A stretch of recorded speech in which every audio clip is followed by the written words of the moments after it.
Derive the expression for the equivalent capacitance when three capacitors are connected in series. अगर हम series में हमने 3 capacitors को आपस में कनेक्ट किया है तो उसके एक्सप्रेशन को ड्राइव करना है। अच्छा, सबसे पहले हम क्या कर रहे हैं, यहाँ पे देखो 3 कैपेसिटर ड्रॉ किए हैं, C1, C2 एंड C3। ठीक है, ये पॉजिटिव नेगेटिव है, positive negative, positive negative and positive negative. पहला वाला जो कैपेसिटर है उसका point A and point B है, दूसरे वाले का C एंड D है और तीसरे वाले का D एंड E है। अच्छा, पहला जो कैपेसिटर है हमारे पास उसका जो पोटेंशियल डिफरेंस है वो V1 है, सेकंड वाले का V2 है, थर्ड वाले का V3 है। ठीक है। अच्छा, अब यहाँ पर हम इसी को लिखेंगे इस तरह से कि consider 3 capacitors having capacitance C1, C2 and C3 connected in series with a battery of voltage V as shown in figure। ठीक है, 3 कैपेसिटर्स ले लिए हमने C1, C2 and C3, उनको हमने सीरीज में कनेक्ट कर दिया एक बैटरी के साथ जिसका वोल्टेज जो है वो V के बराबर है। The plate A of C1 is connected to V, the positive towards the battery, therefore it draws positive charge। ठीक है, the plate F of C3 is connected to the negative terminal of the battery, therefore it draws negative charge।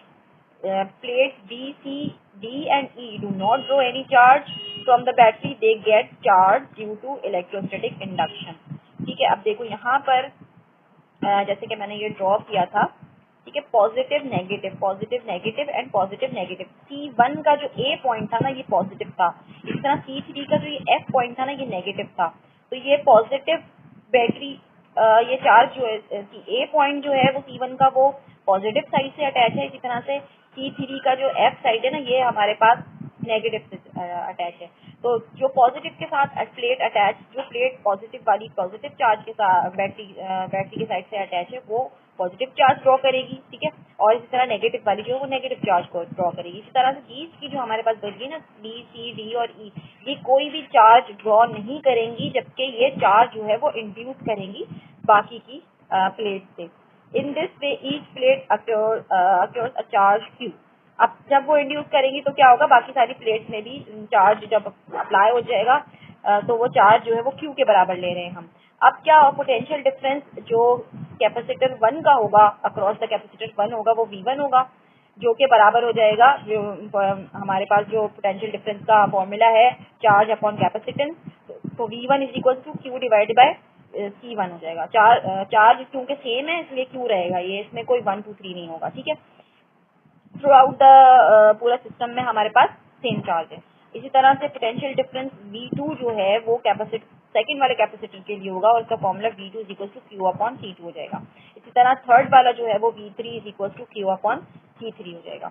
अच्छा, next क्या करना है, an equivalent capacitor of capacitance CE। अब हम एक equivalent capacitance लेंगे, यानी जो ऐसा कैपेसिटेंस जो कि इक्वल होगा, जो कि वो कैपेसिटर जो है वो चार्ज Q अक्योर करता है। Thus the potential difference across total potential difference across the capacitor क्या हो जाएगा, V is equal to Q divide by CE। अच्छा, अब क्या है, पोटेंशियल डिफरेंसेस को जो तीनों पोटेंशियल डिफरेंसेस थे उनको हमने क्या कर दिया, ऐड कर दिया, V1, V2 एंड V3, और इसको हमने टोटल पोटेंशियल डिफरेंस V के इक्वल ले लिया। यहाँ पर हमने V1, V2 और V3 को ऐड करके टोटल पोटेंशियल डिफरेंस V के इक्वल लिया है। ठीक है। अच्छा, अब इसके बाद यहाँ पर क्या किया हमने, इक्वेशन हमारी क्या बन जाएगी, जब हम ये वाली इक्वेशन के अंदर ये जो हमारे पास इक्वेशन दी हुई है इसके अंदर वैल्यूज पुट कर देंगे। V is equal to Q upon CE, V1 की वैल्यू आ जाएगी, V2 की वैल्यू आ जाएगी और V3 की वैल्यू आ जाएगी। तीनों वैल्यूज ऐड हो रही हैं। यहाँ तीनों वैल्यूज में से हमने Q को कॉमन लिया यहाँ से। ठीक है, कॉमन लेने के बाद क्या बचेगा, 1 upon C1, 1 upon C2, 1 upon C3, तीनों सम हो रहे हैं। ठीक है, अब Q से यहाँ Q जो है वो कैंसिल हो जाएगा, राइट हैंड साइड और लेफ्ट हैंड साइड पे दोनों साइड पर हमारे पास Q है, तो ये जो है हमारा Q जो है वो यहाँ से कैंसिल हो रहा है, कैंसिल हो जाएगा। तो हमारे पास क्या बच जाएगा, 1 upon C is equal to 1 upon C1 plus 1 upon C2 and plus 1 upon C3। तो हमारे पास कैपेसिटर्स जो कि सीरीज में कनेक्ट होते हैं उनका कैपेसिटेंस जो होता है वो क्या होता है, रेसिप्रोकल ऑफ द कैपेसिटेंस जो है वो summation of the reciprocal of the 3 capacitors is equal summation of the reciprocal of the equivalent capacitor के बराबर होता है। अच्छा, सेकंड है इसका कैपेसिटर कनेक्टेड इन पैरेलल। अब पैरेलल में जब अगर हम कनेक्ट करते हैं कैपेसिटेंस को, तो 3 हमने कैपेसिटर दिए जिनको हमने पैरेलल में कनेक्ट किया है बैटरी के साथ, और तीनों का वही नाम है C1, C2 एंड C3। ठीक है, बैटरी का जो वोल्टेज है वो V है। फिगर के अंदर आपको शो हो रहा है पैरेलल आपने किस तरह से कनेक्ट किए। ठीक है, ये पैरेलल आपने कनेक्ट किए हुए। अब क्या किया, since the capacitors are connected in parallel therefore potential difference across each capacitor will be V। ठीक है, अब आप क्योंकि पैरेलल कैपेसिटर हमने कनेक्ट किए हैं तो टोटल पोटेंशियल डिफरेंस उसका जो होगा वो V के बराबर होगा। ठीक है, अच्छा, अब चार्ज क्योंकि इसमें क्या होगा, पैरेलल है ना, तो चार्ज जो है वो तीनों में से डिफरेंट पास होगा। ठीक है, सीरीज में क्या होता है, वोल्ट जो पोटेंशियल डिफरेंस होता है वो डिफरेंट होता है। ठीक है, चार्ज सेम होता है।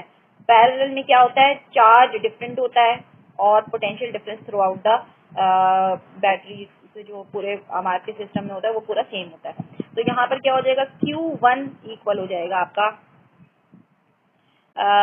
चार्ज 1 हो जाएगा कैपेसिटर का, C1 का चार्ज Q1 हो जाएगा, C2 कैपेसिटर का चार्ज Q2 हो जाएगा, इसी तरह से C3 कैपेसिटर का चार्ज है वो C3 हो जाएगा। और चार्ज का फॉर्मूला जो हमने ड्राइव किया है स्टार्टिंग में, उसके फॉर्मूले में हमने यहाँ पर डाल दिया Q1 is equal to C1V, Q2 is equal to C2V, Q3 is equal to C3V। अब क्या है, टोटल चार्ज मालूम करने के लिए क्या करेंगे, तीनों चार्जेस को सम कर देंगे।